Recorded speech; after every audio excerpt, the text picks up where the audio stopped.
Wholesale Hotline, where we cover everything to do with wholesale real estate. I'm Jamil Damji. I'm Brent Daniels. And I am Pace Morby. And together we cover the most important parts of wholesale real estate. Lead generation. Conversion of sellers into contracts. And dispositions. Guys, remember when you're watching this show, do us a favor and squad up in the comments. Make sure that you are liking and subscribing to the YouTube channels and in the Facebook group Wholesale Hotline. Most important, we want to know we're doing a great job for you and helping you build your business. So go give us a review on iTunes and or Spotify. So squad up and enjoy the show!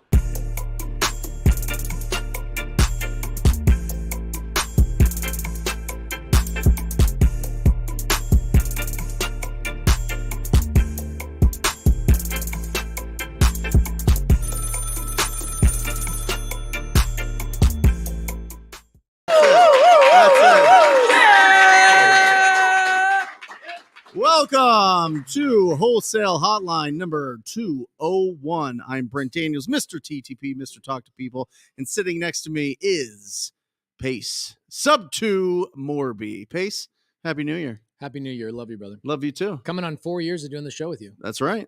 You know what's cool is we get to see all these amazing people in the crowd that I've done deals with. I got Landon Moore, Ingrid Hernandez. Oh my gosh, I love you guys. I'm so happy to be here for a new year. So much gratitude in my heart. Sadly, we've got an empty chair for a couple of minutes because Jamil Damji is not here today. He's going through physical therapy for his neck. So we've got... About time, by the way. Yes. So we've got a friend of the show today, somebody who does a lot of deals, wholesale, creative. We're going to be bringing him on here. Gino is on his way from Atlanta, Georgia. Awesome. Bro. After the show, what are you going to do? We are going to be giving away a Toyota Prius. What? You know, can I tell you the history of this Prius for a minute? I would love it. So I was a contractor when I bought this Prius, and I was running my construction company and my wholesale business simultaneously. So I was going to job sites and driving my truck, and then I would stop into a wholesale appointment in between my construction stuff, and I'm building. I'm like, why am I freaking driving a truck around? This is dumb. So I go get a Prius. Yep. And man alive, this Prius was the greatest thing I've ever driven. Still to this day, I drive a Prius primarily as my main driver. And there's my wife. Good to see my wife right here. I was just telling Brent how challenging it is to have sex when you have 3 kids sleeping in your room. In your room. Anybody in here, parents that had to figure out how to still have sex when you got kids in the room? Oh, when they're at school. Okay, that's when you do it. Okay, hold on. Let me take some notes, Ingrid. All right. So I buy this Prius, and this Prius ends up going everywhere with me. I probably have done 200 to 300 deals out of this Prius. In fact, the dream I had of the community that we've built came from a 16-hour drive in this Prius. And I want to tell you guys that story here in just a second. Scott Garcia, actually, is Scott in here? Where's Scott? Scott Garcia is one. Scott, will you stand up so we can see you in the audience so everybody can see you at home? Scott Garcia is one of the first people I ever did a ride along with in that Prius. And I went and visited one of his projects, and it's just so cool to see how your life has changed, bro. Like at the time you were a wrestling coach, right? Scott, get over here. Get over here for a second, Scott. Get over here. Super proud of you, brother. Come here. Scott Garcia, guys, give it up for this handsome son of a gun. So Scott, at the time when I first met him, he was a high school wrestling coach. And now, how are you doing? How's real estate treated you so far? Oh, it's been pretty awesome. Come on, bro. Give me some more. Come on, man. that is. Come on. Crack it open a little bit. I got a text message from one of my good buddies. His name is Jeff Dumas. A couple of months ago, and he says, "Hey, I had a friend of yours stay at my Airbnb," and we were texting back and forth about you. I'm like, "Oh, that's weird that came up." And he said his name's Scott Garcia, and he was talking about how he's made millions of dollars in real estate, and it's all because of ride-alongs and the way that we used to do these meetups. And Scott, it's just so fun. I remember we used to do education moments on that whiteboard. This was like 5-6 years ago. And now seeing your journey, are you still a wrestling coach? No. No. No, but I take my kids to jiu-jitsu, my little baby. Love it. What's your focus in your real estate business now? So right now, I own a bunch of sober living homes, supported living. I own a drug rehab center, a commercial space where we're expanding to a 7,500 square foot building right now. Awesome. That should be done about April. And then we're looking at doing an inpatient, so overnight stays for for clients too, and that's another commercial space that we're looking at. If you went back right to now. 2018, 2019, when we first met and told yourself exactly those words, that's what you'd be up to, would you be like so proud of yourself or what? Yeah, I mean, those are the goals I wrote down, and now. Get closer to Okay. the mic. They're having a hard time. All right, There you go. those were the goals I wrote down. You knew in the beginning you wanted to be in sober living? Well, I put like how many properties I wanted. Okay. And, like, How many properties? multifamily. Right now I own 7. So, And what's the goal? 6. well, I had like 5-year goals, 10-year goals. When you own Like, when you sure. own Yeah, sober yeah. living, the goal is always to own less, one less. Yeah. So, But yeah. what's a really important thing that people need to understand is that when you first started, you were fixing and flipping a mobile home in Yeah. a mobile home park when I first met you. Mhm. You were doing a lot of the work yourself. Yes. The journey is a requirement. You can't just skip Yeah. stuff. And in that journey, you discovered yourself, you discovered your desires, and you found things that you really wanted to do. And I remember you door knocked for a long time. You did a lot of subto and seller finance deals. And then you find your way into sober living and this other stuff. You Yeah. didn't have that idea at the very beginning, correct? No. Did a lot of wholesaling, fix and flips. I tried the texting. I tried the calling. I tried a little bit of everything. And that's what rental led you to what you properties. ultimately do now. Mhm. So you had to go through all that. Yeah, I did the signs, the bandit signs. Nice. I What did your all bandit that. sign say? I'll wrestle you for your house? Yeah, we'll buy houses, with my phone number on it. Bro, just want to bring you up here for these, 45 seconds to just let you know we're proud of you. Yeah, I appreciate it. Wait, I got some more questions. Oh, you do? Okay, cool. Yeah, I got a bunch of more questions. So, how did you buy these properties? You were a school teacher. How did you have the cash to be able to buy these properties? So, some of the deals, like I got one deal. I bought a military base. It was like 7 acres. It was off of Facebook. One of my friends from high school said, "Hey, I know someone in Arizona that can help." Grew up in Spokane, Washington. So, his half sister's father died, left her 77 properties. Okay. So I called her up and said, "You know what? I'm going to give you the military base. Just pay the tax liens off of it." So I paid the $4,000 off in tax liens. It came out to like $5,000. Yeah. And then I held on to it for a little bit, but it had like old fire trucks, school buses, 16 Army barracks on it.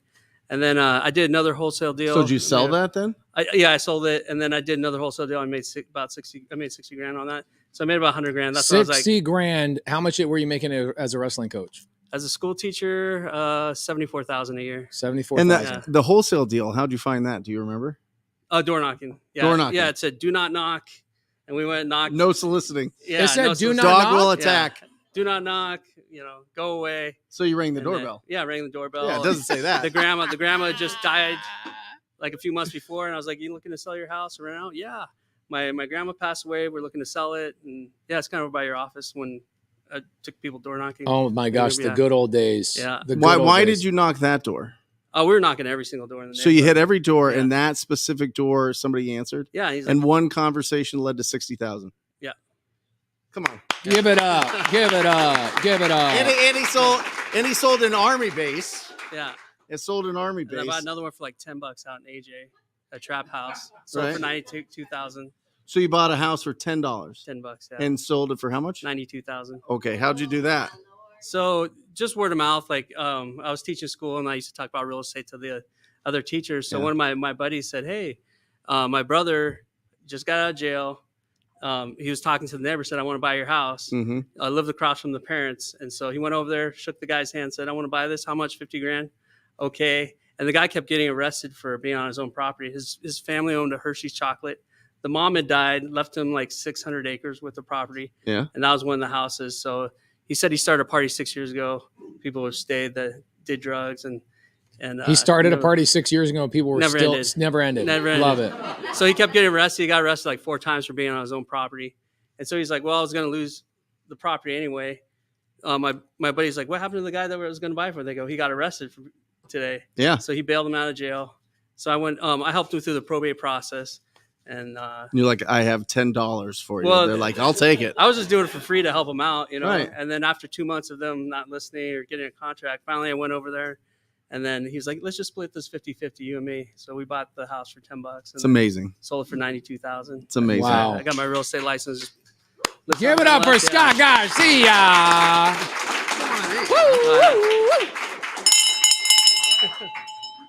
Yeah. Love it. Love it. Scott, we love you, brother. Love We you love too. you. Appreciate you guys. Yeah, great to see Thank you. you. Awesome. All right, let's bring in Gino, my good old buddy. Come Gino, on, get in here. Come on, Gino. man. Love you, brother. Love you, love you, love you. Now, if you guys don't know Gino's going to be on Steve Trang's podcast on Wednesday. Oh, Yes, sir. really? A podcast that I think a lot of us have loved for many, many years. It was a podcast that got me started. It was like my first real podcast with Steve Trang. Yeah, he's got some good stuff. He's got some good stuff. Gino, where are you mainly investing? Yeah, mainly investing in Atlanta, Georgia. I would say, though, in the last 2 to 3 months, we switched a lot of our direct-to-seller marketing, and we're mostly wholesaling. Direct-to-seller marketing in Raleigh-Durham and Dallas-Fort Worth. So it's about 40-40 Raleigh-Durham, Dallas-Fort Worth, and then 20% Metro Atlanta. And you got a wedding coming up? Yeah, that's a good question. No, my fiance's back there. Pace. Have her Pace stand was, up. She's one of the prettiest girls on the planet. Come here. All Come here, come here, come here. right. So You, Pace you always, guys went to the Grand Canyon today? We just so you know, my wife and I love you. You are the best. I don't think he deserves you. Just so you yeah, know. there you go. That's a good way to put it. No, but like Pace always messes around. Like we've been engaged for about a year and a half now. Yeah. Sure. So you're still we're taking our time, but we're yeah, no, bro. exactly. Quick Vegas run. No, but I also can officiate your wedding, just so you know. Can you? So let's get this thing done. Let's do it. Right now, no. All right. So today we're going to be talking about maybe what's coming up in 2024. We'd love to hear your thoughts throughout the show. We got some Q&A that we got to do. Anybody in the audience that has questions today, please feel free to interject, talk a little crap, raise your hand. We got a microphone for that as well. Yep. So just to round off the conversation around the Prius that we're going to be giving away today, Scott Garcia was one of the first people that I took in my ride along. And it's just so cool to see the trickle effect. And look on the screen right now, Carly Grunman. She says, Ingrid helped me find a buyer for a creative RV. Money's coming your way this week for a bird dog. So it's just so cool to see how everybody's interconnected in this community that we've built. We could not do it without you guys. We just love and adore all of you. And thank you guys sticking with us all the way through 2024 and beyond. By the way, anybody watching the show today, please send Jamil a DM. If you guys don't mind, take a screenshot, take a photo of the show, send Jamil a DM and just say, hey, good luck this week. He's got intense physical therapy where he will have to check into a place and not be able to communicate with anybody for a week. So send him some love. I'm actually taking his Astro call on Tuesday for him just because it's that intense for him this coming week. Now, Prius, tons of deals have been done in this Prius. And one of the coolest stories that ever happened to me happened in this Prius. I get a lead. This is 2019.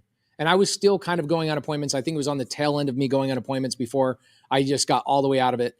I get a lead in Denver, Colorado, and it's not a house in Denver, Colorado. It's a seller that's in Denver selling a house in Phoenix.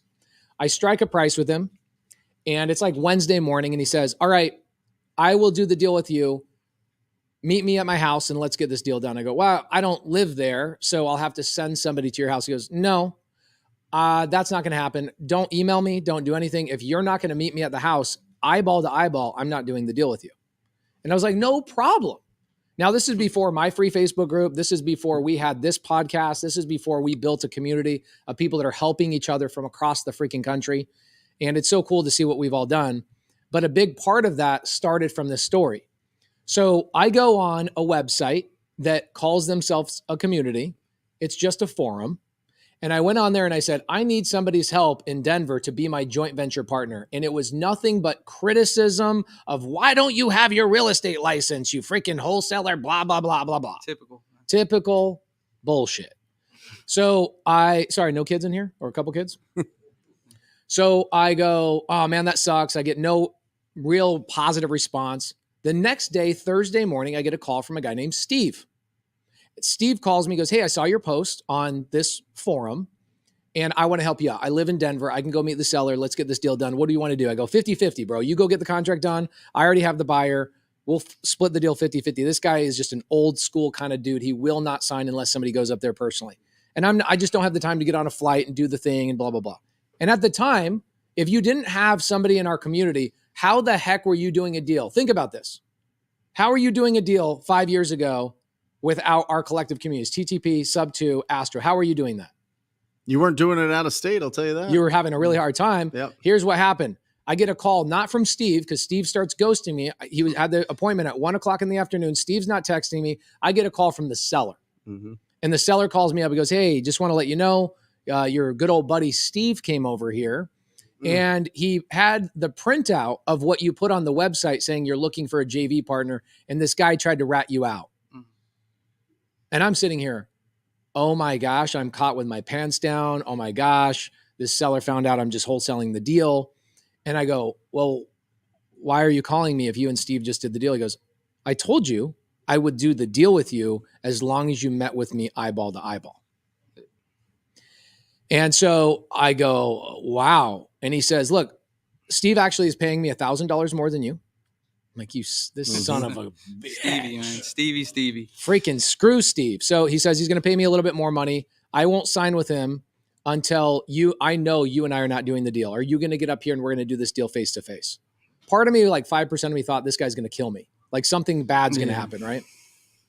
So what happens is I'm like, I'm not going to do the deal. Steve can have it. You ever get like really pissed off? You're just like, F it. I don't want to deal with it. And you just have this pressure and stress. You're just like, I'm going to avoid it altogether. That's how I felt. Middle of the night, Thursday, like maybe 1 o'clock, 2 o'clock in the morning, right? It's now rolling into Friday morning. I wake up and I'm like, F Steve. And I get in my Prius and I drive 16 hours to this guy's house. And I get there at like 4 o'clock in the afternoon. I get the contract signed.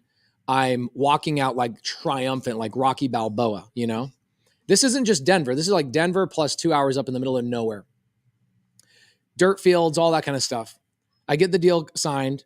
And all of a sudden this billow of smoke comes, like not smoke, dust is coming up behind this like pickup truck down this dirt road towards this guy's house.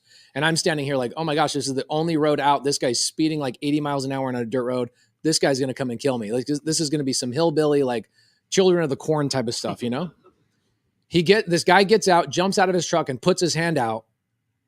And he's like, are you Pace Morby? And I go, yeah. I mean, this is like, I have 3,000 Instagram followers at the time, right? He didn't know me from that. Yeah. And I go, who are you? And he goes, you just signed a deal with my dad. And I want to shake the hand of the guy that did what I thought he wasn't going to do. And I go, what do you mean? He says, my dad told me about what Steve did to you. And my answer was, Pace ain't going to show up. He's going to let Steve do the deal. There's no way that guy's going to make this happen.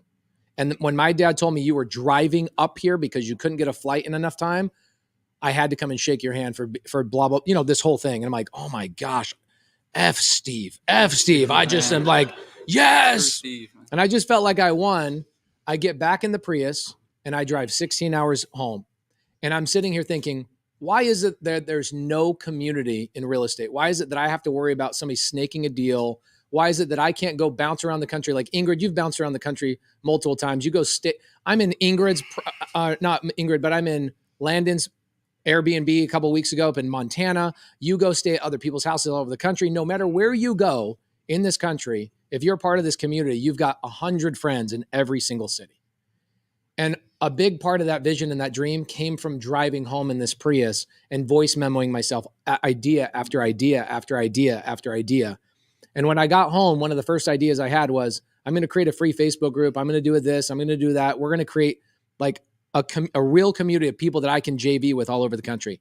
And the third person that sat in my car when I started doing ride-alongs at Circle K at 6 o'clock in the morning was Scott freaking Garcia. And he came today to watch me give that same Prius to Larry Parsons today. So I just want to say thank you guys so much. It's so fun to watch that whole little journey and how that car is so important to me. And I'm so happy that I get to just hand the keys to somebody else.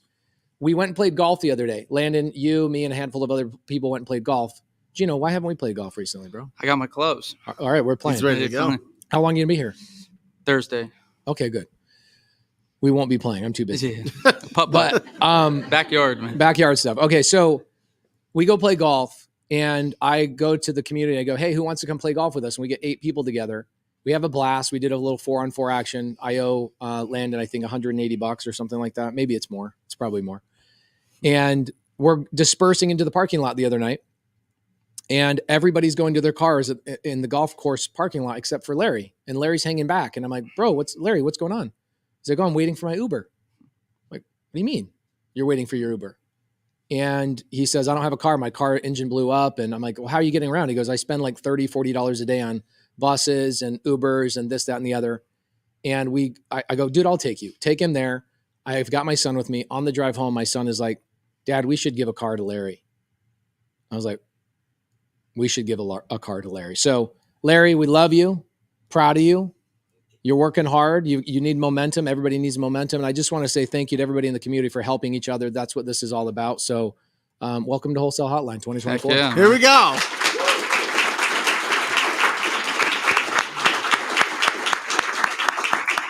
Okay. First question of the new year, Gino and Brent. Yep. Barry says, why does it take up to 1,000 calls just to get the first deal? Is that something that you teach and you talk about? Yeah, I mean, it depends on how you're making those calls, right? If you are super focused, if you're taking it one call at a time and you're really listening to who you're speaking with and you're building up your skills of communicating with property owners, it shouldn't take 1,000 calls because you should be getting about a 10% contact rate. And so it'll take you 2,000 calls. You have to talk to 200 people to get a deal, especially when you're starting out. And if you have a VA doing it, you can 10 times that. You can, because this is a skills-based business. Skills was the word of the year for 2023. The word of the year for 2024 is big. We're going big this year. This is an election year. If you guys have never been in real estate during an election year, watch what happens at the second half of this year. It's going to go absolutely bananas. You want to know why? Because all of the media isn't going to be talking about interest rates, and they're not going to be talking about the economy, and they're not going to be talking about everything that really puts the bubble on real estate. They're going to be talking about the election, right? They're going to be talking about the election. And because they're going to be distracted with the election, there's not going to be all this poison getting put into everybody's mind about the real estate market. And because of that, we're going to go bananas. We're going to go bananas this year. So the word of the year is big. And I love that you were talking about how you were getting your deals because you were being loud about what you were doing. You were a teacher, but not here, right? Not here. Right here, you're an entrepreneur. Right here, you're a real estate entrepreneur. And so you were telling everybody that. And if you have true conviction about being a real estate entrepreneur, everybody should know about it. Because when everybody knows about it, then you're going to find opportunities that you never knew were there. You truly will. Right. And so be as loud as possible, squat up with as many people that are winning as possible, and think really big this year, bigger than you ever have before. Whatever you did last year, double it, triple it, 10 times it. Go crazy this year. Just go crazy. So with 100 calls, make it 1,000 calls, make it 10,000 calls, make it 100,000 calls. All right. But it doesn't, there's no set amount. It depends on what your skill is, depends on who you're calling. If you call properties that are in distress and properties that have people, if you're having conversations with property owners that have personal problems with their property, you don't have to talk to as many people. So filter it down. Let's also clarify what you're talking about as well, right? Gino, he's obviously not talking about if he's sending out direct mail, because if I'm doing direct mail, I'm getting different lead quality, right? This is outgoing conversations, not incoming. Meaning you're picking up your phone. This is prospecting, not marketing. Boom. Okay, right. So there's a very big difference. If you have money for a budget and you're like, I don't have time. I have a job. I don't have time to be calling, but I do have a budget to get inbound leads. Am I going to have to make 1,000 calls to get my first deal? No. Are you doing any sort of direct mail? Yeah, direct mail, PPC. What are your KPIs on direct mail right now in like Raleigh, Durham area? Well, we kind of split them obviously in quartiles, but in totality, it's about 15 leads, inbound calls in to get one contract in mail, and PPC is about 10. So again, it's about really like, Brent said. Do you know what your cost per lead is? I know you got a couple. Yeah, cost per lead for mail. Just in again all the markets together, mail is a little bit more expensive. I think it's around like $4 or $385, something around there. Okay, so guys, pay attention to this. Gino just said, and this is a big difference between what you just talked about and what he's saying. So if I've got 15 leads I got to pay for, and my average lead is $385, and I have 15 leads.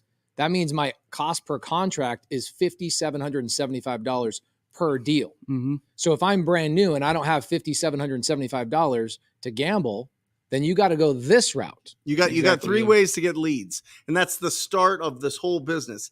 It's lead generation, converting those leads into a signed agreement, and then it's exit strategy. So with lead generation, you can buy conversations, you can wait for conversations, or you can earn conversations. That's it. So you can buy them through marketing. You can wait for them by building up a network of people that'll send you referrals, or you can go out and be proactive. If you do not have a budget and you do not have a reputation, you've only got one plan. You got to be loud. Yeah. You got to talk to people every single day about buying houses. That's it. You got to talk to people. That's how you build the momentum. But I will say, and you're a testament to this, all roads lead to marketing.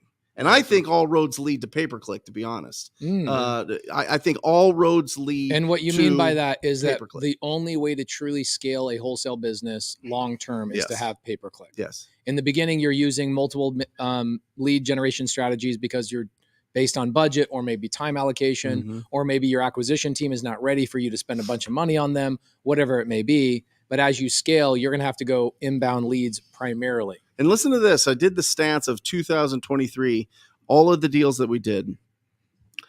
Cold calling took 151 days from initial conversation to closing. Cash Remember conversion. that, right? What do you call it? Cash conversion cycle. Perfect. Yeah. Yes. Cash conversion cycle. That's the name of our Texting new was podcast. 120 days. Texting, first time you talk to them to get paid. Pay-per-click was 50 days. 50 days with a lot of them around 30, right? We had some outliers there. And then we did TV this year, and that was 30 days. But marketing is a lot faster, but it's a lot more expensive. Right. And so, one, you have to have your systems in place. You have to be able, how fast do you have to respond Within to a 5 pay-per-click minutes. lead? Within 5 minutes, So A ideally direct 30 mail seconds. lead. Within 5 minutes too. Right. Yeah. Live answers. Live answers. Oh, if they direct call mail, in, if you live miss answers. a freaking call from direct mail, Yeah. oh my, Yeah, shame on you. To clarify, if it's coming in, instant answer. If it's just a form or they When fill my out. wife gave birth to Corbin, it's like You're on 1:00 in the morning. I had a lead come in. I'm taking that lead. You have to. I took that lead. Yeah. It's money. When I was, check this out. I found this business card. By the way, Larry, this business card was in that Toyota Prius. I used to be a home investor, a We Buy Ugly House guy. This is my 6-year-old card. My cost per lead was $1,100 per phone call. Okay, so I'm paying them a broker fee. I'm paying them all sorts of stuff for them to manage my leads. $1,100 a call. Yeah. You got to answer. If you don't answer, and even my wife is like, "Baby's coming out." She's like, "Answer the phone. Yeah, take it, man. We got a baby to pay for." Yeah, exactly. 151 days for a phone call. Interesting. Now, Eric, where you at? Where's my boy Eric? Guys, give it up for my stunt double, Eric. For those of you guys, Matt, will you show us the live audience just real quick? Boom, guys, say what's up, guys. Give us some loud. Look at that beautiful crowd. I love that. So, Eric, you've done a couple of deals recently. You did a deal where you sold me a fourplex, a subto deal. How many calls did it take for you to get that deal under contract? No, you had to call one person. Was it a text message? Okay, it was a DM. So there are other ways to get deals, but you've got to be intermixed and networking inside of the community. Ingrid, have you done deals with people inside the community? Landon? Okay, so there are ways for you guys to network and work with other people. What would that fall underneath? What umbrella would that fall underneath? Being loud? Yeah. That's referrals. Okay, referrals. That's network. That's community. That's your center of influence, as they call it in the realtor world. Okay, so The your COI, sphere. right? Yeah, the Sphere of influence. So you made, I don't know, you did 13, 14 deals last year, right? As a camera dude. What'd you make? Total. Yeah. Total, like between all that. A lot of those were Gator deals. He had like Here, 10, can you 10 Gator throw deals. this to him?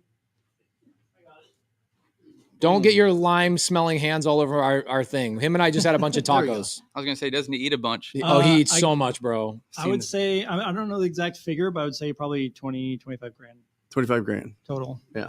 And how many cold calls did you make? 0. How many direct mail leads did you get?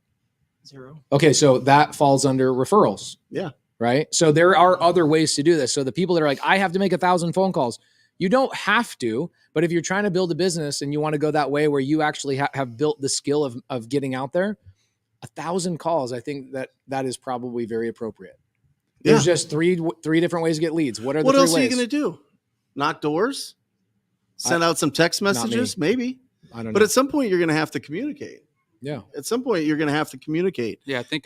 Sorry to interrupt, but I think That's I why saw- you're here, Gino. I saw Hermosi say this recently that it takes 4,000 cold calls to become good, not great. Good. Conversations. Yeah, conversations too, right? So I think the majority of people, they try to, when they get in this business, I think where you can become, very well equipped is get on the phone as soon as you can, especially if you're trying to get a deal quickly. Because like I always take your mantra, right? Talk to people. And I think for me, when I first started out, all I did was cold call because that's all. And I was watching a bunch of Brent stuff. Yep. And I look back on it and I see how quickly like I was able to grow in the business because like you said, right now, truthfully, one of our top marketing sources is SMS marketing.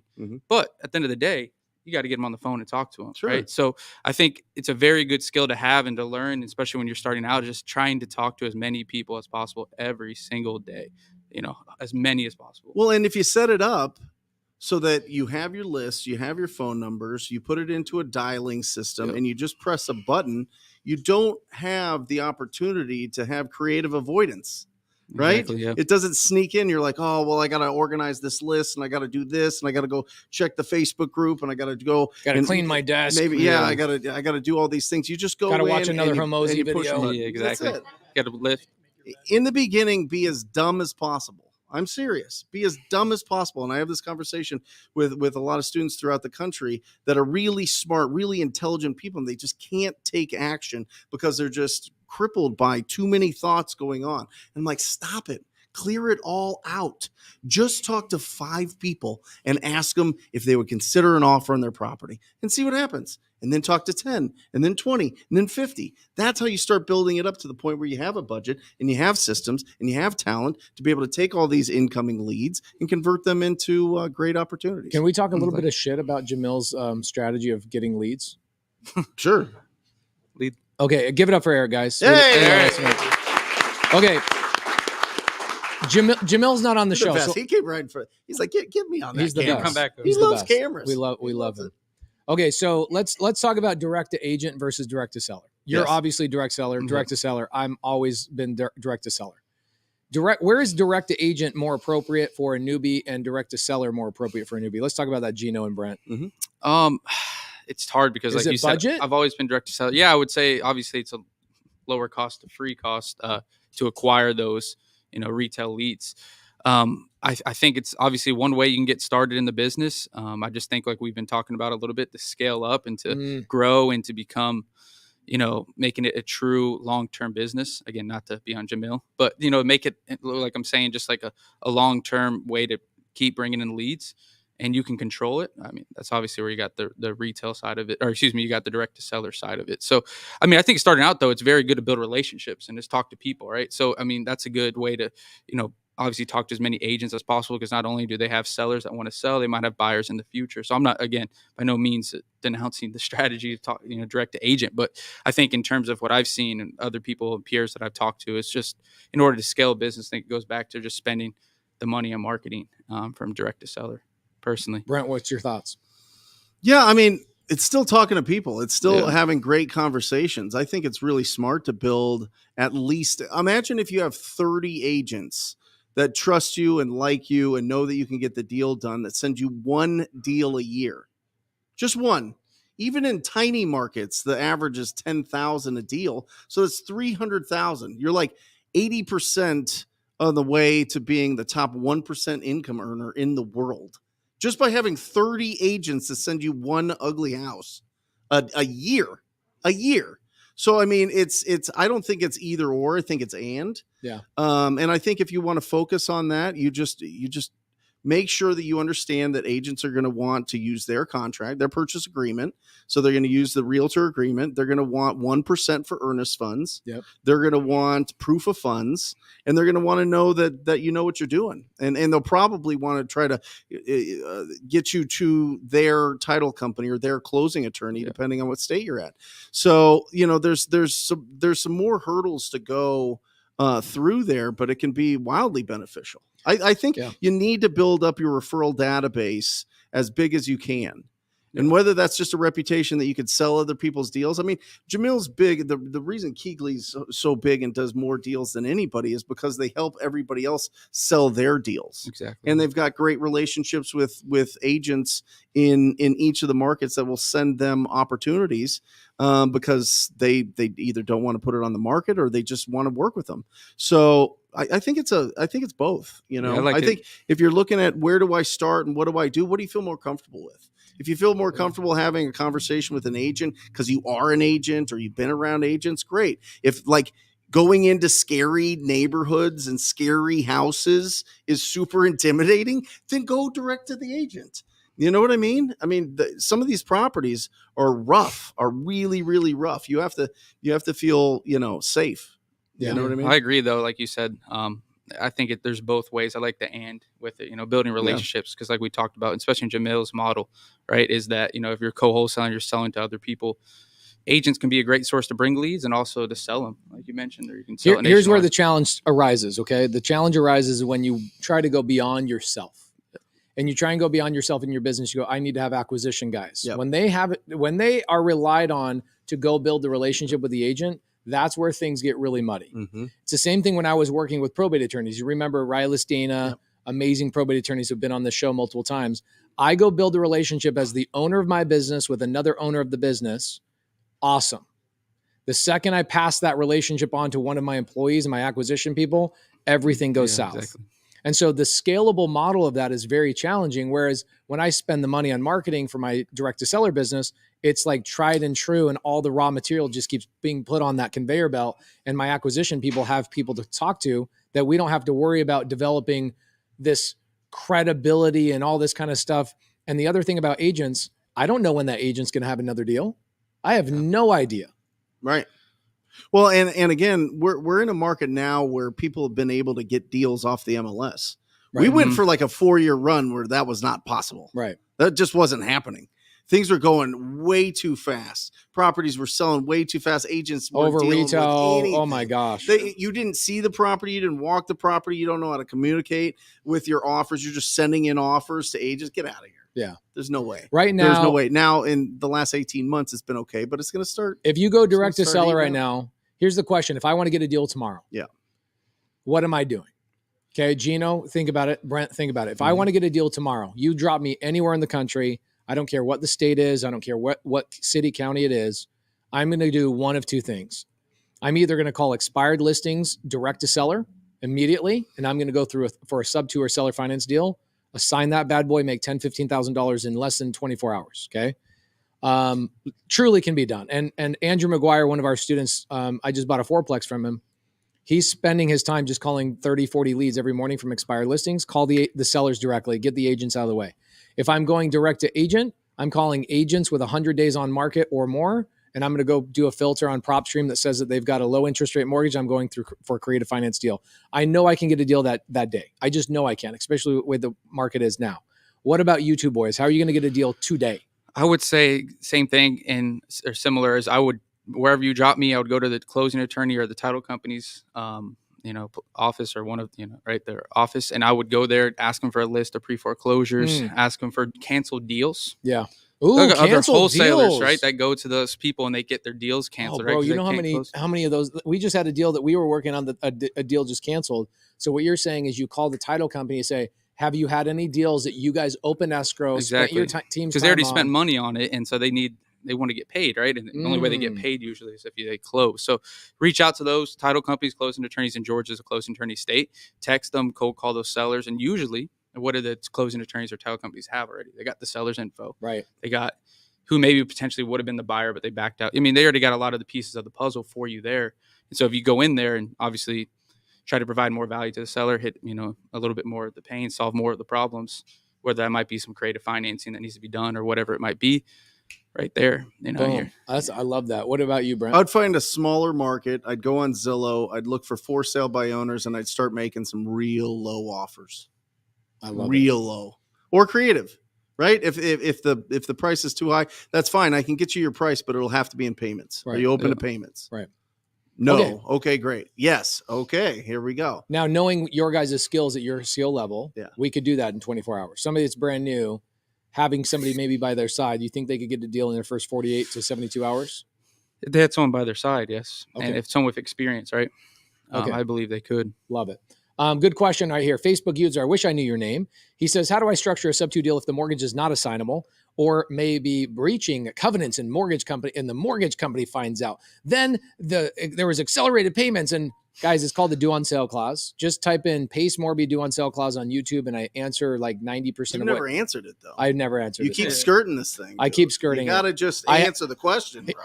Here's what I actually did about a year and 3 months ago. I put together an agent class. I brought in 200 agents into my office. I spent a bunch of money on it.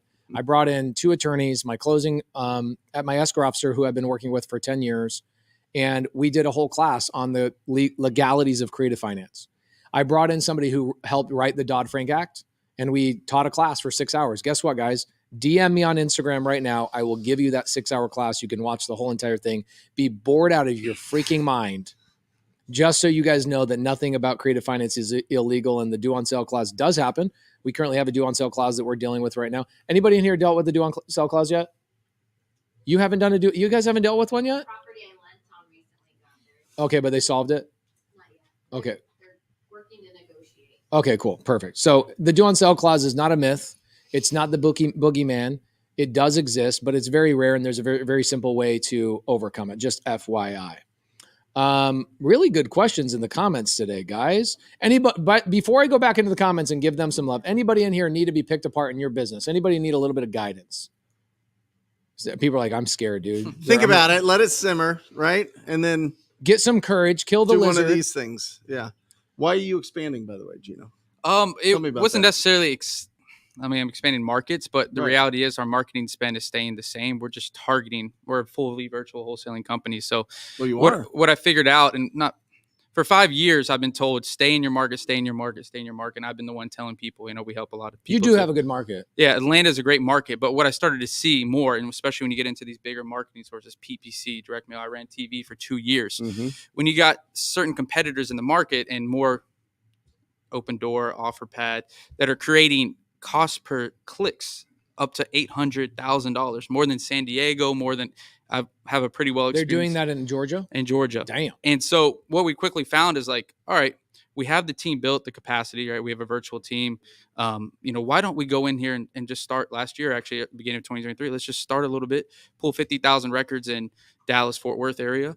And let's start, targeting that, skip trace, obviously, and target that list of Texting SMS and cold call, Mhm. mostly SMS, and quickly started seeing traction there and said, all right, well, let's deviate a little bit about August of last year in North Carolina. So anyway, it is in some respect expanding, but at the same time, it's more It becoming really doesn't more make efficient. it doesn't make any difference for you because it doesn't matter where you're wholesaling. You're No. set up to wholesale. Even if Exactly. you are wholesaling in Atlanta, you guys aren't going on appointments. You're No. not doing any of that stuff. You're doing everything still virtual. Exactly. You could be in the Bahamas for all it matters. Yeah, And so for you deviating to Raleigh, Durham, or to Dallas, Fort Worth, you're still doing it the same. exactly. Just following the trends, following to the hottest supply, lowest supply, lowest days on market, highest median price. So that's where your big deal sizes come from. I think that's a tough thing for people that get scaled to a certain point, and also newbies looking at that saying, "Oh my gosh, I'm looking at Gino's business 5 years down the road." Yeah, That's don't really do that. confusing. Don't do that. Don't do that. You're not there at that point.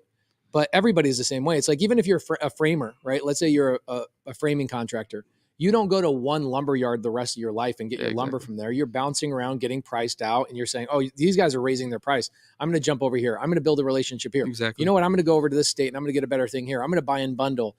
Every business is exactly what you just described. It's just not called SMS and cold calling. Yeah, exactly. So what are you doing for your cash buyer database? So for us, about 90% of our deals we wholesale on MLS. So we put them on the multiple listing service. While you have them under contract, or while we after have them you've closed? while we have them under agreement. I thought that's illegal. Didn't Yeah, Steve exactly. Trang say that? I know. I was not going to bring that up on the podcast after Please the month. No, Steve. Me and Did Steve you see recorded. the episode we Yeah, had I a couple saw months it. ago? He's on his podcast in like 2 days. Okay, No. beat his ass up. No, please. so Steve and me. Yeah, no. I know where it's going, but no, we're not going to go on the podcast with it. But what we do is everything according to our attorneys, all legal. But with that being said, everything gets brought up to all the sellers. The sellers are signed 4 different documents that say they know what's going on, how we position it, more importantly, which again, this is a more advanced strategy down the road. Like you were kind of mentioning on the show, I wouldn't recommend it to anyone starting out. But what we do is, we tell the seller up front, look, just kind of like a seller finance deal. If you want more money, we can get you more money, but it's doing this, right? It's allowing us to put it on the multiple list service. Now, by no means are we doing the contracts. We're not going on the deeds at all. Like what yeah, that's Steve, sketchy. No, we're not doing that at all. Sketchy, bro. Yeah, we're not. Steve Trang, that's sketchy, bro. Don't do that. No, we're not doing any of that. So everything is just an agreement. So with the you're seller. essentially in a way partnering with the seller. Yeah. It's somewhat of a novation to a certain degree. Somewhat to innovation. Where you're like, hey, let us put this on the MLS for you. We'll go find the buyer and we'll get you more money than what you originally planned. Exactly. And we can do that because how we underwrite our properties. And I think I was explaining this. We started in 2022 doing this. So we've been over 400 contracts, we close on our deals about 60%. Just because we have a lot of fallout over the phone. You contract 10 deals, and close 60% of them actually go all the way through escrow. And we're trying to work on that actively, but the biggest problem with us is that we're not in person. The average like high level, very efficient wholesaler is at like 70%. Yeah. And the average wholesaler who's not at that level is like 40% or 30%. Yeah, exactly. So bro, you guys are crushing the game. Yeah, and big thing, like I said, is we're not in person. So it's hard to sometimes the sellers. Is this why you and your girl are always traveling? Try our best. Yeah, it's one of the reasons I built the virtual business is just so we could travel around. So we spent about 4 months in Europe and other parts of the world last year. So it's a big thing. But anyway, forget about me. Back to the process. That's why you're here, bro. We care about you. No, I appreciate it. But back to the process. Yeah, we just, again, like I said, completely cordial with the seller. Tell them up front, we can get you this money. And the only reason is a little different than some of the novations. These are off-market deals. Off-market deals. No, I'm not calling an agent and saying, hey, let me get your on-market deal and then post it on the MLS. Exactly. You're calling an off-market seller. Yep. Saying, hey, we can get you more money, but here's what we're going to do. We're going to potentially, maybe, market on the MLS. We need you to sign these documents saying so. Of course, you guys are not just putting on the MLS. You probably are shopping it to. We shop it to all our cash buyers first. So you're telling your seller, hey, we are going to wholesale this. Yeah, exactly. We're not playing on No. Yeah, we always tell them up front that we're going to come on over here. We're not going to be the end buyers. We're going to the way we can come to your price. If you want us to purchase it, we're going to be at the low cash offer price. We can close on it in 14 days, 7 days, 5 days, but we're going to be at this price. You want more money? Close on them? Yeah, we close probably about. Out of all those deals, again, it just depends on how deep of the discount. I mean, you buy them yourself. Exactly. And even with double close on all the regular deals, right? But even on the deals that we get at extreme prices, we'll close on all of them. I won't wholesale one of those, just wholesale it or do a quick flip, right? So majority of them is the typical strategy where we just double close with a cash buyer that's on the retail on the market, or we find a conventional buyer. So it just depends, obviously, per deal. But like you explained, is we tell the seller up front, look, if you want this price, we can get you this price, but these are the terms we need. If you don't want to do that, that's fine. We can offer you this price here that's, way lower, but it's up to you, decide. And then we actually have another call after that. They don't accept any of those, which goes into more.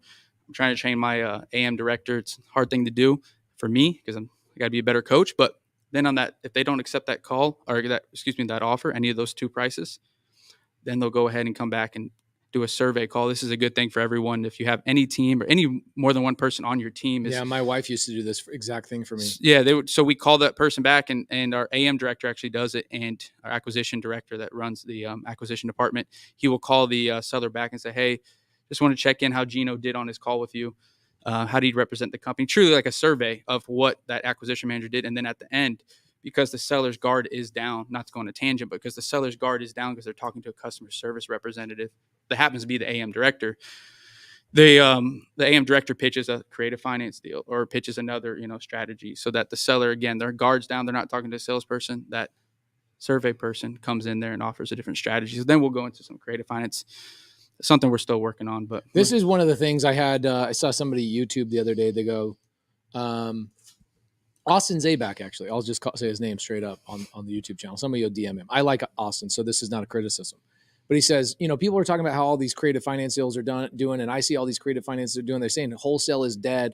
We don't do any creative finance deals. I don't know what you guys are talking about. And I'm like, it's because you guys aren't doing a survey with your sellers. Yeah. Like if your seller, the cash offer is not working, you need to be calling. This is what my wife used to do. When she was on it was just me and her. She would call and say, hey, couple of things. She would call and go, why didn't you sell that house to my husband? Exactly.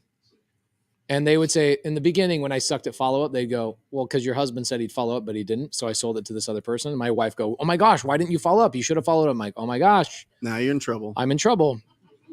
And then she would follow up on the creative finance side and say, well, we do buy houses another way. Did he mention it to you this way? And that's where a lot of our creative finance offers come from, because they do have their guard down. You also do have so much more of the information from the cash offer and what their pain is and all that kind of stuff. So when you come back, it's a completely different team. The biggest challenge I see with big teams like Austin saying we're not doing creative finance deals, it's because you don't have one person dedicated to just creative finance. Where the problem probably on your team is it falls on you because you are good at creative finance, that you're probably the bottleneck, right? I'm 100% the bottleneck. People are like, hey, Gino, can you get on a phone call? You're like, dude, I'm in Italy right now. Yeah, no, for real though. That's really what happens is majority of the time they're like, hey, we got a seller wants this. And then you said it can fall through the cracks pretty easily. So that's one goal for 2024 is just bring someone on the team. If anyone's out there, anywhere virtual, that's Oh, you don't mind virtual? No, it's all virtual. How do they get a hold of you, Gino? On Instagram is probably best. What's the Instagram? It's just my name, Gino Palumba, Palomba. But like I said, virtual if you have sales experience. Are you taking Palumba as your last name? All right, cool. She guessed, man. I would. I'm proud of this guy. I would take it. But no, anyway, like I mentioned, it's just another way we are able to offer more to sellers by going this route. And we found, like I said, the last 2 years, full 2 years, 2022, 2023, being able to do that. But here's a good question. Was that good information, guys, from Gino? Give him a little bit of love. Appreciate it, man. Let's see if they have questions. Because I think, what is uncertain about his process? Seriously, ask. Yeah, because it is definitely something. What happens if they're like, no, I don't want to put it on the MLS. I don't want anybody knowing I'm selling this property. I would say 100. I could just put it on on the MLS myself. Yeah, and obviously the question next is why haven't you already done it? Right. Why haven't you done it? Well, I just haven't really thought about it. Or if I was going to do that, just pay an agent. Hey, I understand completely. Mm-hmm. You already told me that you have X pain, that you want to get this process started a little quicker. Agents usually sign you in 6-month listing agreements, and obviously they're incentivized to sell your property for more money so they can make more commission. And nothing wrong with that. But at the same time, do you think they're going to be willing to get you to the finish line, to the time frame you've already told me, because you got to get X finished? Again, just trying to hit the pain and figure out exactly. And look, we're not always the best fit for everyone. Right? What's your time frame once you get under contract? You say 30 days or less, we'll get this thing sold? No, usually it's 60 days. 60 days, okay. 60 days. And so that's where our cash conversion cycle is a little higher too. But again, that's because we're dealing with retail buyers. And they need loans and all that. They need loans and look, inspections and all remember this: speed, price, convenience. The sellers only get to pick two. All right. Mm-hmm. If they want speed and convenience, then they have to work at your price. We are deal finders. We're not deal creators. Does that make sense? You get rid of the people that want to be on the MLS. You hit them with they're on Hell Island. They want to get to Heaven Island. There's different bridges that they can cross. What are those bridges? Do they understand those bridges? You want to go through all the different bridges. Why not fix it up and keep it yourself? Why not list it with an agent? Why not just stay here for longer? All of these things just pull down all these bridges till there's only one left. Working with us. And that's what you do. That's the whole process of conversion. What Gino's talking about here is really high level of just finding out what is the pain that these people have. What is the problem that we can solve with this, with putting it on the market and handling everything for them. That's what you're looking for. Don't try to convince anybody of anything. Ingrid Hernandez, our resident unicorn agent. You think I can left-handed this right now? Yeah, you got it.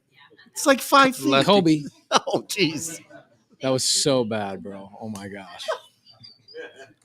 It got there. As part of your process, are you flat fee listing versus just having an on-staff agent? Yeah, good question. What's stopping you from having an on-staff agent? I mean, just personally, just because I have a good buddy that's a broker in Atlanta, or Metro Atlanta, and he actually services Dallas and Raleigh Durham too.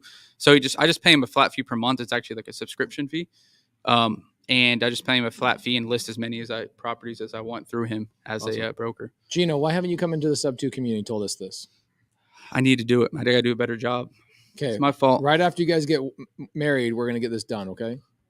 Get there first.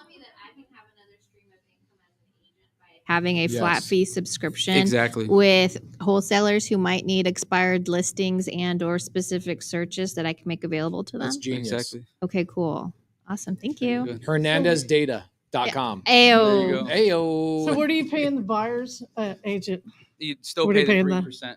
You know, the 3% is typical in our market for the buyer's agent, Okay. right? Because usually 6% you pay your or listing agent 3%. At least in Georgia, right? Maybe you guys know something different, but in Georgia, it's usually you pay your listing agent 3%, buyer's agent 3%. So But still, you should he pay the tries to listing sell agent. it to his cash buyers first. yeah. though. First, Yeah, I try to Sure, send it sure. out, and because there's Well, significant. I've got 2 on the market like this, and I'm giving the buyer's agent only a flat fee of 2,000. yeah, you can do that too. But the buyer's is probably it not working?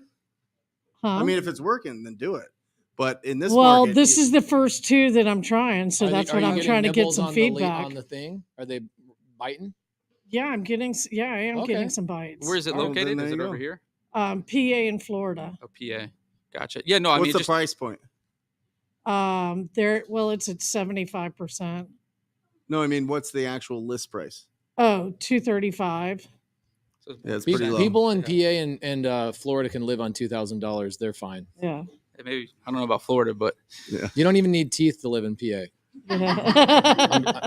no, I mean, I would say you want to incentivize the buyer's agents as much as possible, especially like you said in this Why market. are you only doing $2,000? Well, I really did. It was just an idea from somebody else in subto to do this, and so I was just exactly. So I thought I would try it and see about it. So It's tough. The 'cause listing agents- agent is getting 1%. The buyer's agent is getting 2,000 flat fee. I say listing agents deserve nothing and buyer's agents deserve 3%. Yeah. Right? I mean, buyer's agents really do actually work much harder than listing agents. Let's be honest. And they're the ones that are like, when you're the buyer's agent, you're the therapist to the buyer. You're the one. The buyer's agent's the one who actually sells the buyer on that house and coaches them through that transaction. The listing agent is like hanging out doing nothing. Doing absolutely nothing. Yeah. One listing agent can list 200 houses. Right. Good luck Yeah, showing sure. 200 houses as a buyer's agent. Yeah. Right. I mean, if you sell them at 2,000, that's dope. But if you don't, I'd say Right. raise Yeah. that fee. Right. Yeah. Yeah. So I'm going to be calling you. Yeah, I would for sure do. We got a good question. I think we jump on. This is an interesting thing. A lot of people don't understand they don't understand auctions and foreclosures. So let's talk about this. Gino, I'm going to give you a layup on this one. Okay. Mm-hmm. Can you wholesale a property with an auction date set for next month? Yes. I heard it's illegal to wholesale a foreclosure. I think there's a difference of conversation here, just so you know. They're actually asking 2 different questions. I have a seller in that situation, but once I get a hold of them, what do I do? So they're actually, in their mind, they're thinking they're asking the same question, but they're actually talking about 2 different terminologies. They're talking about a pre-foreclosure and somebody who's already been foreclosed on. What's the answer? Pre-foreclosure, if they haven't got to the auction date, the bank has taken over. Yeah, 100% you can wholesale the deal. But like you said, if a bank's already owned it by now and it's not going up, illegal, but how are you going to wholesale it? Yeah, how are you going to do it through the bank or through the auction site? I don't know how you would do that. Maybe the guy's next to you, but why wouldn't he bid it? So yeah, no, like you mentioned, if it's already been foreclosed on, the bank already has it, you're out of luck. But again, if the auction date hasn't come yet, yes, you can. Of course you can. Yeah, the big thing there, Nathan, is that you need to postpone the auction. That's what you need a transaction coordinator for, or somebody who knows what the heck they're doing. You have an auction, it's coming up. You need to kick it down the road 30 days, do a postponement, and try and find a buyer. The buyer comes in and pays off the house before that auction date. There's nothing illegal about selling your own house before it's been foreclosed on. I think there might be a little bit of cross-pollination between foreclosure and short sale. With short sales, you can't just wholesale. You can't assign that. They're going to prevent that. And so maybe that's where the lines are getting crossed there, Nathan. But Nathan needs to hang out with us more. Yeah. Because he's getting a lot of bad information. Because that's the second question that was just like, what? You know what I mean? Yeah. So hang out with us more, Nathan. We'll make sure you're on the right path. Yeah, foreclosures are, it's interesting because we'll talk about foreclosures as an umbrella, assuming I'm never talking about an actual foreclosure. I don't ever. It's pre-foreclosure. But I don't ever communicate and say, hey guys, let's call pre-foreclosures. I just say, let's call foreclosures. Right. And I think that overall terminology gets people confused. Yeah. We will never call a house that's already been foreclosed on. That is no longer, it's not called a foreclosure. It's called an REO, real estate owned by the bank. The bank now owns that. It's gone. The seller doesn't own it. You're done. There's no opportunity for you to go buy that house unless it's a sheriff auction and you go back and there's a redemption period. Yeah. That's a whole nother rabbit hole That's- down yeah, for it's- another day. Carlos says, what do you think about driving for dollars, Brent? It's my first 20 deals. That's it.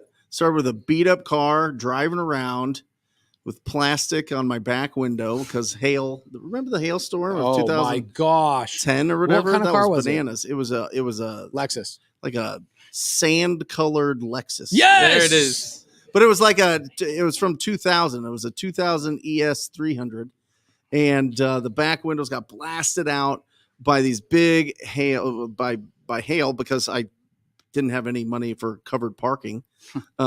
And so my car's destroyed. I'm driving around. I've got a pad of paper and a pen, and I would write the street name That's at the best CRM I've ever had. Yeah, I'd write the street name at the top, and then I'd write down the numbers of the ugly houses. So then I knew what street it was, I knew what numbers it was, and then I'd go back and find the phone numbers and call them up, and that's how I did my first 20 deals. And I did it all with a accordion binder, right? And you just put it. It's 1 through 31, right? It has all the days of the month, and it's the 8th, it's the 7th, whatever. You pull it out. There's my lead follow-up, my lead sheet. Call them up. Boom, done.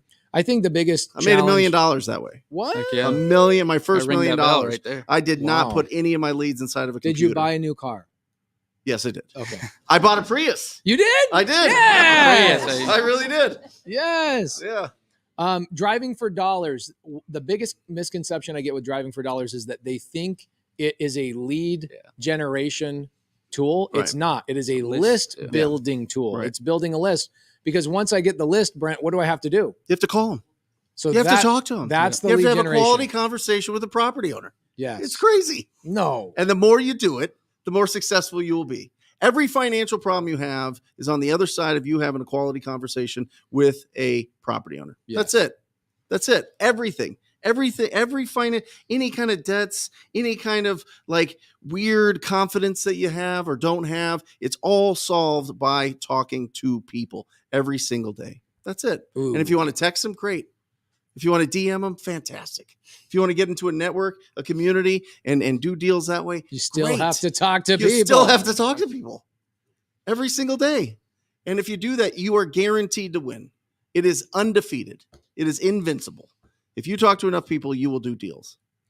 Okay, well, what about this? I'm doing a deal, Mhm. and I've assigned the contract. Okay, Brent, you're my attorney. I've assigned the contract to Gino. Gino's in freaking Italy. Who knows where he's at? Of course he is. Okay, so this is the Screw 'em. question, everybody. You guys can't see it on the screen, can you? No. Okay. The question is, if you assigned a contract to an end buyer, and this person keeps delaying closing because he's in Italy, can you, as the wholesaler, terminate the contract? Can I terminate the contract because you haven't closed escrow?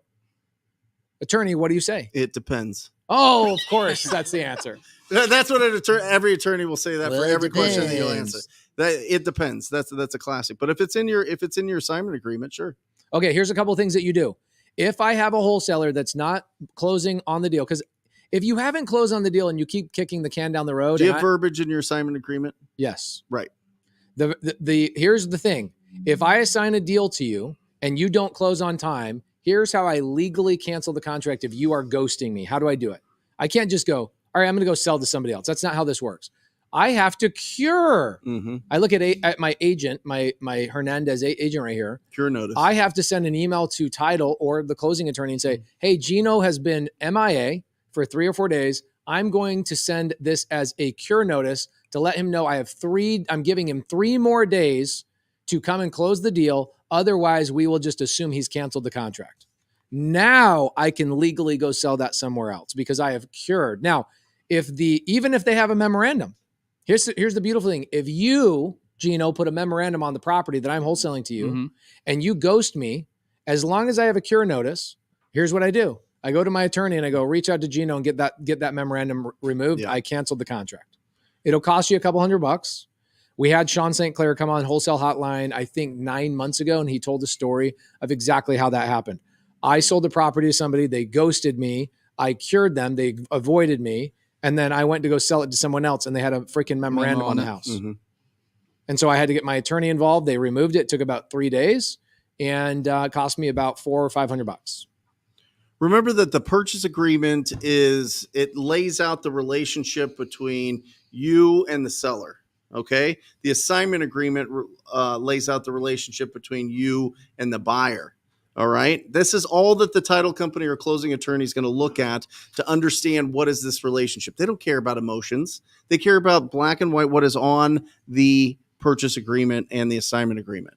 All right. That's it. So just make sure that you have really, really good agreements. Really good, because that'll protect you. Yes. Now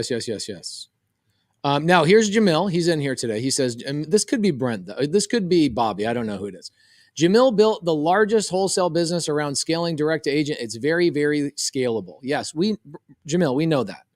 What we're talking about is newbies and why people go direct to seller, why they go direct to agent. Why I love direct to agent. Who's doing direct to agent? I know Landon's focusing on direct to agent. Okay, so about 30-40% of the room is direct to agent. At some point, when you have a big team of acquisition people, you want to keep them fed. You got to start spending a little bit of money, or you got to train those acquisition people to be really good with agents. Landon, have you done multiple deals with 1 or 2 agents yet? Okay, and they trust you. Do you feel confident passing them on to an acquisition person that's been on your team for 2 months yet? Okay, you do. Okay, perfect. So Landon's feeling confident about it. Me, that's not a skill set I have. You are a better man than I in that. Jamil's a better man than I at that. So you have to make your determination of which lane you go at. Yeah, and I think it's big too because, direct to agent, I think Jamil does a very good job and, of scaling with how you can communicate with other wholesalers in the market. Keegley's in Atlanta, Keegley's in other markets, and look, they're a great resource. They are able to help on certain deals we can't sell. And they're very good at building connections, which is a big thing, talking to people in our city. Mm-hmm. So I think it's very, very, they're doing a very good job of it. And, props to Jamil for that. 110 markets he's in. Exactly. He sold my first 100 deals. Exactly. I don't know a better wholesaler than Jamil Damji. That's exactly. But what I was referencing earlier was just direct to agent. For me, like you said, Pace, I don't have the skill set for it to where we're waiting for agents to send me deals. Now, the way Jamil does it with wholesalers, I would say it's the best in the country, right? Yeah. Well, when Jamil started, he would just, I'll buy the deal. I'll buy the deal. I'll buy the deal. Yeah. All of them.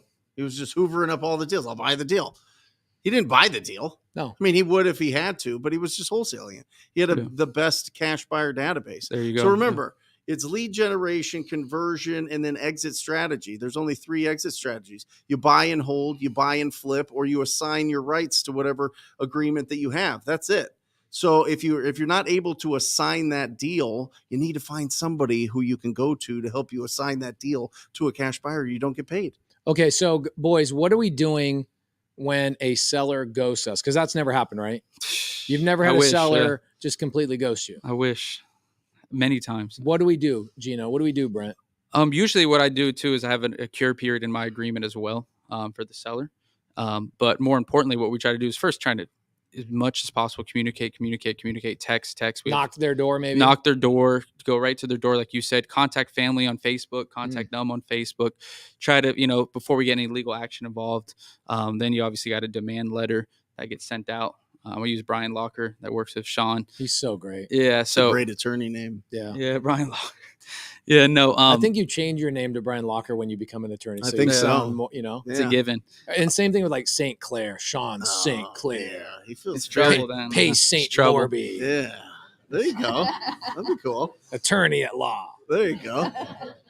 But more importantly, like I said, just trying to communicate and like we're saying in this example, if they ghost, then we file a notice of interest or memorandum on the property, but follow that up with multiple steps of trying to get a demand letter going as well. And then eventually, if it's a big enough deal, 40, I was talking to Brian about this actually the other week. I think he said about anything from 40 up, then you can start going after meaning that list you pendants. have an assignment fee of $40,000. $40,000 or more, then go for the list pendants and try to file the lawsuit to. So Brian has for performance. Brian has been my litigator here in Phoenix probably 7 times. I will go after a seller over $5,000. Yeah. I'm gangster like that. Pay St. Clair, bro. I'll go out right all after out you. for it. So I think for Georgia, maybe it was a little different in terms of what he was. Yeah. And also when I first started out, here's the first time I had this happen. It was a little bit different than a seller ghosting me. What it was I had a deal under contract. I met with the seller. I record every phone call I did. It wasn't a phone call. It was a recording. I have every seller I've ever met in their home on recording. You remember when I used to give these away on my Instagram stories? Oh yeah. hey, anybody want to listen to this call I just had with the seller? He go, boom, this is like 6 years ago. And I recorded my conversation with her, but I didn't have a freaking entire contract. I thought I had the whole contract. I was missing 2 pages. I was like, only a visionary would make this mistake. So my wife goes back, Laura, shout out to my wife, Laura. She goes back to the appointment, records the conversation with the seller, gets the contract signed. We open escrow. We take it to John. Okay. You know, John. Title company, John? No. The guy who screwed me $1 million. Oh, yeah. Okay, yeah I take it to yeah. John. I go, hey, John, will you sell this deal for me? And I'm making like $80,000 on the deal. And John had an agreement with me. He's like, flat fee, every time I dispo a deal for you, I'll only make $5,000 bucks. Mhm. I'm like, done. He's all going right. to backdoor you, isn't he? Oh, so good. Yeah. So I get a call from the title company about a week later, and they go, hey, we got this letter from the seller saying that she's canceling the contract. Mhm. I go, send me the letter. It's the most eloquent letter a drug addict has ever written in their Yeah, lives. exactly. I'm telling you. And I'm reading this letter, and my wife is like, that is not from, I think her name was April. It's no way. That is no way from April. It's from Voldemort. Yes. And what ended up happening is I go, all right, Brian, what do I do? Brian's like, I don't know, how much are you making? I go, $80,000. He goes, we're Let's suing go. for specific performance. So what happens is you go from a memorandum to a lis pendens. A lis pendens means a pending lawsuit, like you mentioned. I have 100 days from the day a lis pendens is filed. It costs about $1,200 until I actually have to file a lawsuit. So I'm hoping that 100 days presses really hard on that seller's psyche, right? Yeah. Like, oh my gosh, I got served a pending lawsuit. And it worked. Here's what ended up happening. The lady just said straight up, like, yeah, this guy, John, just came and knocked on my door. He showed me your contract and said, hey, I know who signed your contract. I can pay you $5,000 more, and I'll write the letter to cancel the contract for you. God, Big John messed up. Big John. That was the last deal John and I ever heard he did. was hiring people off of Craigslist to go to doors. Oh, really? Yeah. Random people? With the Facebook email or- blast out and go, I can get you more. Yeah, I can get so you more. Anytime I've got a guy that can get you more. Here's his. Let me put you on the phone. notorious with him. guy. God. He's anybody that's ever heard my bankruptcy story. He filed bankruptcy on me and like $16 million worth of our friends, Mhm. all the same day. This is the guy that was doing all that kind of stuff for like 4 or 5 years later. Files bankruptcy. He's sneaking back, isn't he? Oh, he's sneaking in. He's sneaking back. He is. It's Big been Johnny. about 5 years, so he's probably racking up some debt, waiting to file bankruptcy again in 2 years. By the time he filed bankruptcy on me, it was his 3rd time filing bankruptcy. So first and foremost, remember, you will run into people like this in the business. Welcome to business. Gino, you ever run into knuckleheads in this business? A bunch of times. Okay. There's no way to avoid it, right? No. Okay, cool. So if a seller ghosts you, Brent, what's your guys' process? Well, so you were talking about it like in transaction. Yeah. We don't really deal with that much. We're more, we've got a really great lead. They tell us everything. We get the 4 pillars, right? We know the condition. We know their timeline. We know their motivation. We know their price. It's a hot lead. We're like, oh my gosh, let's get on this appointment. Mm-hmm. We go on the appointment. They don't answer the door. Mhm. We go in we're following up. We're following up. And so, it's just, it just takes time. I mean, we go to the door a lot. We go to the door just to try to communicate with anybody, try to find somebody that's going to have a conversation with us. But it doesn't happen often. It Yeah. doesn't happen often. One thing I do like about, so that April story, here's what happened with me. When it does happen to me, here's what I did. I got a settlement with April. I did win the specific performance. She had to pay an extra 20. So she paid damages, my attorney's fees. Mhm. She paid all my expenses, everything. It was like maybe $15,000 in attorney's fees. Plus the judge awarded me like $21,000 off of her purchase price. Mm. So I went from making $80,000 to over $100,000, and she had to pay $15,000. So that settlement was one of the greatest things I ever spent money for, because guess what my team does? Every time a seller starts to ghost us or tries to cancel contract, Have that. we send a that copy story. of the settlement and say, hey, just so you know, this is getting serious. This is what ultimately ends up happening when sellers do this to us. So, but before that, I was afraid. I was like, oh my gosh, attorneys are scary. Yeah, exactly. But like Brian Locker probably becomes friendly with you, and Oh, you get to a yeah, point yeah, where no. like you joke around with each other, and your Yeah. attorney's your homie. Yeah, we're cool. Yeah. I'll actually tell one funny story real quick about it that I think the audience would appreciate. I was building up content on my YouTube and Instagram Reels, and I was young, dumb, like I still am today, 24. But You were 20. You were I was 24. 23 when I did this. I'm 24 Okay. now. But to the point of the story is, I was on the phone recording me talking to this was it the seller? Yeah, the seller, telling him that, look, you can't back out. We have this in place. We have this. I think I remember seeing this. And reel. I recorded this, and I put on my YouTube, like, this is how you can try to avoid something. And then the attorney that represented, it was actually because we're suing the title company because they closed over my memorandum. I get this long email, right? And Brian doesn't know I did this. And actually, excuse me, I was talking to the seller and then immediately called up, or the closing attorney immediately called up Brian. And I was on the phone with Brian talking like, this is how you deal with it. Rookie mistake, right? You got to learn from something. And long story short, the attorney for the title company saw it and started saying, hey, they were referencing the words I said in the video, Brian, just to let you know, your buddy Gino put you all over YouTube.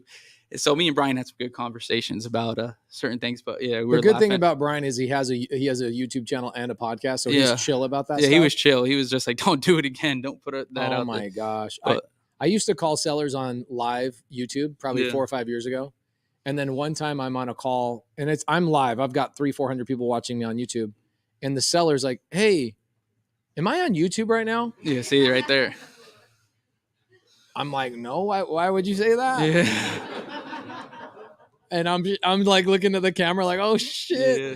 So what happened is somebody was watching my live, saw the address, called a text message to the seller, the YouTube link, and was like, hey, just so you know, you're on YouTube live. I was like, I'm never doing live calls ever again. Crazy. Okay, here's a good one. Not on YouTube. Not on YouTube. Hey, Pace, what do you do when you share an address with a cash buyer wholesaler and they go to the seller and acts like he works for my company and gets that contract? I've never had that happen specifically. Well, here, let me ask this question different, because that's not a thing that happens, right? No. If all three of us are like, nah, that ain't happening, it's pretty rare if it does happen. So don't worry about it. You're thinking about something that doesn't exist. Here's a better question. When do I share an address to a cash buyer and when do I not? Mm-hmm. Yeah, if it is a deal that is over 40,000 for us, we're going to just close it. We get ownership right away. Close it with our own funds and get on title. I don't want anything screwing up the deal, because we've put out deals before, and sometimes it's not even people backdooring you. Sometimes it's like the seller's cousin is an agent that's on our list, and they're like, wait, isn't that your fourplex? What's going on? You know what I mean? And that's happened before. We've lost a few times because of that. And so if it's a smoking deal, I'm going to just close it right away. And I would highly suggest that you do it. Just find somebody that's a great hard money lender in your area and just get it closed. Just get it closed, get it done, and then put it out to everybody. And then you can't get backdoored. And that's something that we had to learn, because when it was getting real dicey, when it was getting really tight in the second half of 22, we saw the knives come out. We saw the snakes just slither out, and they were just desperate. And I think most of them are gone now. I think that they're just out of the business. But if you got a really big deal, I would close on it as quick as you can. Find some way to close it. Get private money, talk to your family, friends, whatever. Just get it closed, get on title, and then sell that deal. Scott W. says, I haven't been to Wholesale Hotline in a minute. I forgot how good it is. Thank you for taking the time to do it. We missed you, Scott. No problem. Scotty. 4 years of our Monday evenings. Okay. Usually Monday night used to be taco night for me. I had to give up all my tacos just for you guys, just so you know. You had tacos before you got here. I know. I know. Sun wasn't down yet. Yeah. Okay, here's a good one. Talking about judgments. Freddie Pavita says, talking about judgments, I got one against a squatter. How would you go about collecting? First and foremost, I'm not getting a judgment against a squatter. No. I would not have wasted my time in the first place. You can't squeeze blood from a turnip. Yeah. I'm not going to go and sue somebody that doesn't have any money, right? Yeah. Do you guys have you guys ever had to sue tenants or anything like that? Evict? Oh, we went through a real time. I mean, you call them what'd you say, a drug addict? This was a meth enthusiast. Oh yes. She was, oh man, she had was it during COVID? Shape. Well, the issue is, like, I felt bad. So it was her mom's house, right? And her mom put in the inheritance that it goes all to the brother if the sister's still on drugs. So all she has to do is not be on drugs for at least a little bit, right? Couldn't do it. So went to the brother. The brother's like, I can't deal with this. I can't deal with her. She's having a ton of people come over. And it's heartbreaking because the neighborhood it's like North Phoenix. These are $450,000 houses. The neighbors are all like, this is the blight of the neighborhood. Yeah. I mean, the cops are sitting out there all the time. People are coming in. They're doing all sorts of crazy drugs. It's a real problem for the neighborhood. Everybody knows this, right? She just won't leave. She won't leave. We finally got the eviction done. The constable goes tomorrow. This is happening right now. At 12:30, the constable goes to change I up miss the going to locks. those. I used to go meet the constable at the house. But it's a process. It was definitely a process. We went over there. I went over there with Ryan, my acquisition manager, just to kind of figure out if we can give her cash for keys. And I just wanted to see what was going on with this deal. And mid her moving stuff out, I'm putting stuff in my brand new Denali, right? All of her stuff, and it's gross. And I'm moving. That's it to happening her like brother's house. right now. That's your Denali. Yeah. What happened to the truck? I just wanted. It's just time for more babies, or what's up? No, just something a little bit. All right, switch it up. Yeah. All right. Anyway, and mid getting her out, she's just like, I know my rights. You can't kick me out with an eviction. I'm going to wait till the courts do it. I was like, okay, we got to get out of here. So we did. That's crazy. And now it's done.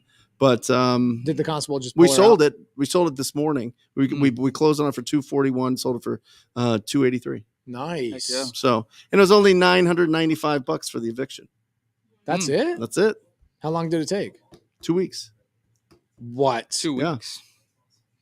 Do you remember who you used? Yeah. I need this. Yeah. 2 weeks. That's the cheapest eviction I've ever heard of. Oh yeah, I'll hook you up. Speed too. That's amazing. I'm actually doing the first one just now too, and tomorrow's the court date. Your first eviction right now? There you go. And tomorrow's the court date too. So tomorrow's the day of just to mediate with the tenant, but I'm not there. Well, it's like you wonder what you do like for humanity as a wholesaler, because we make really good money. We're providing the service that the seller isn't going to figure out their problems, but truly what you do, you bring investment into these neighborhoods. Oh yeah. You know what I mean? You truly upgrade the neighborhoods. And I think that people should take more pride in that. I think wholesalers got to stop thinking so much as that we're like, mover and shakers and hustlers and really understanding that property's been like that for years. The properties that we deal with have been vacant for years. There's been people going in and out of these properties and the neighborhood's looking at it like, who's going to do something about this house? Yeah. You know what I mean? When it finally turns over and that house is now worth $450,000, it's beautiful. There's a family living in there. The next door neighbor is a dude that works for like Cox Cable, big burly beard. He's got an 18-month-old that's toddling around and there's needles in the front yard. Yeah. You know what I mean? Like, what we do as wholesalers isn't just go and get deals and do get these huge checks and all this, right? We literally like upgrade these neighborhoods. Yeah, we upgrade the neighborhoods. It's phenomenal. Eric got me on a call with a seller today, and it was a Zoom. And what was one word or what was sentence that Amanda said today out loud that just hit you? I'm just done. Take the house. Mm-hmm. I'm done. Yeah. And it's interesting. You're not just alleviating so much pressure, so much stress. When I used to hear, well, we're just going after pain. We're just trying to solve pain. That was so ambiguous to me. I had no idea what it meant. Now that I know what it meant, it's like, it's such a variety of stories that you've solved. Have you ever done a deal where you didn't solve somebody's problem in a major freaking way? Always big deals. Always big problems. Big and problems. It's the 6 S's, and I always screw this up. Oh, I don't know what these are. I don't know this. But when you upgrade a neighborhood and the values go up, it affects the 6 S's. It's security, right? The actual police, the supply chain of drugs. No, I mean when you disrupt that. 7 now. Sewage gets more. Which is sanitation. The spaces, which is like the parks and everything, get better. The services in the area go up, right? This is all from our property taxes, right? The streets, right? Literally the streets, the way that the streets are paved and taken care of. And there's another one, and schools. And schools, thank you. The 6 S's. That's what happens when you increase the value of a neighborhood. Is the 6 S's, and that comes from property tax. Property taxes are based on the value of the properties, and the properties will not increase in value if there's a bunch of rundown properties.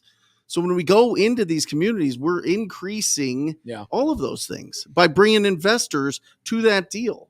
And that deal will sit there for years and years and years unless we go and we introduce ourselves into that seller's life, that property owner's life. The nastiest deal I've ever done was a year and a half ago, and I just barely got it rented out.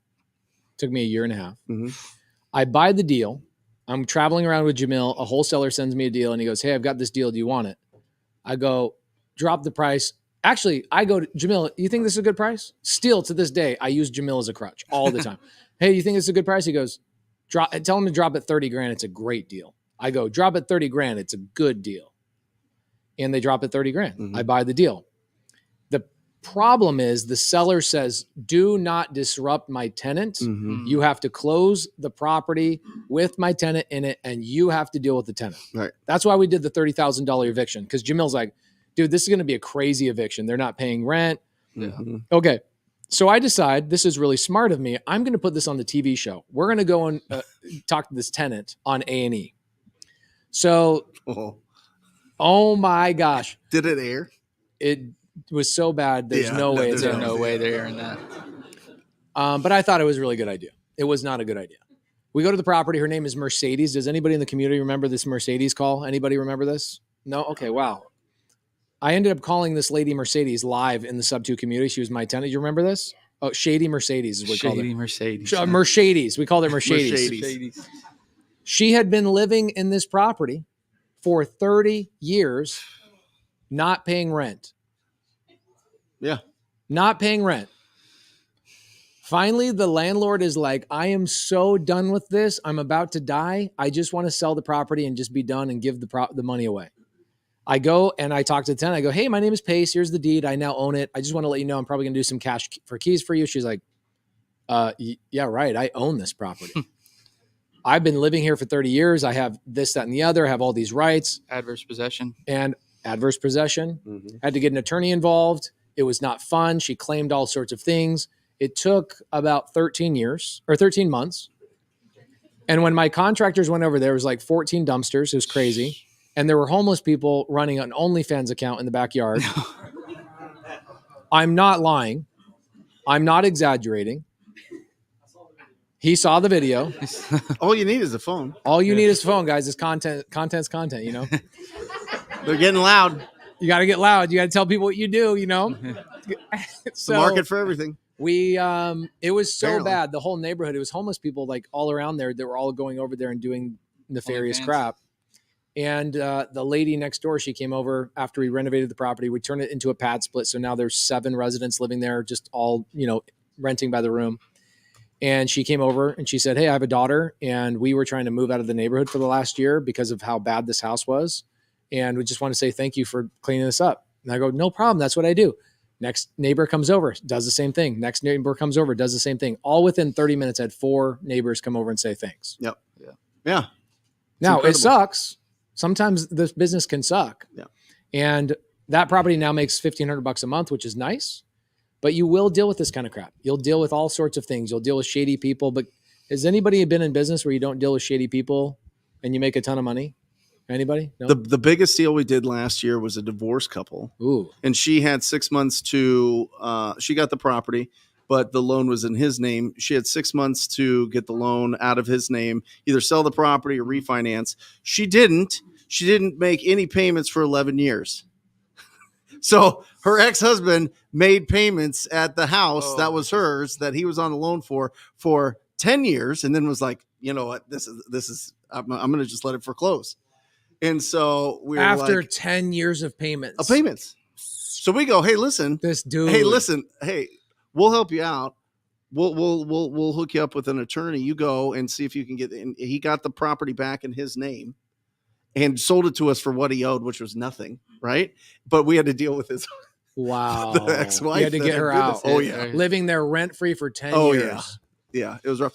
I gotta go because I gotta go to you speak take off. at Asria. So you take off. We'll wrap it up. Okay, you're the best. Hey, love you, brother. Happy New Year. Love you. Happy new baby. Thank you. Yeah. We're working. Thank you, guys. We're working on the next one already. Okay. So, guys, we've got like 1 more minute left. Anybody got anything for Gino? Gino, you got anything for me today? keep inspiring, keep helping the community. I see a bunch of your stuff, keep doing it. I'm looking at it.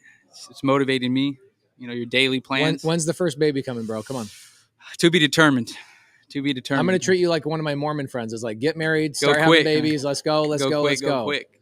When you're Mormon, here's what happens. Everybody asks you, when do you get baptized? When you're 8. Then when you're 18, what do people start asking you? Well, I guess if you're Mormon, I'm not Mormon. When are you going on your mission? And then when you come home from your mission, day 1, what do they ask you? When are you getting married?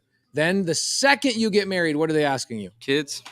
You have a kid. What's the first thing they ask you after you have your first kid? Next one. What's the next one? And it never stops, just so you know. Okay. My parents are already like, when's number 5 happening? I'm like, we're done. We got 4. We're good. We are good. We're good. Guys, thank you so much for tuning in and coming live. Does anybody want to hand this key over to Larry Parsons, this nice little Prius? Anybody want to do that? Okay. You're the guy. There you go. Wholesale Hotline. I got a question. Yes. Larry. One of your pullovers. Oh yeah. I'll get you one of them. I'll send it to you. Yes, sir. Where can they pick one up?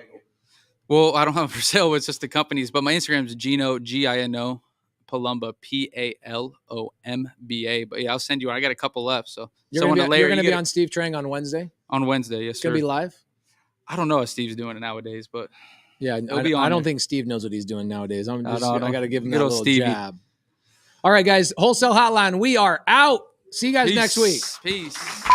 Or just say squat up. So squat up and enjoy the show. Yeah. Yeah. Okay. 1, 2, 3. So squat up and enjoy the show. What are you doing? I didn't say nothing. Why? I don't know. Okay. So squat up and enjoy the show. Cool. I think we should use the one where Jamil doesn't say anything.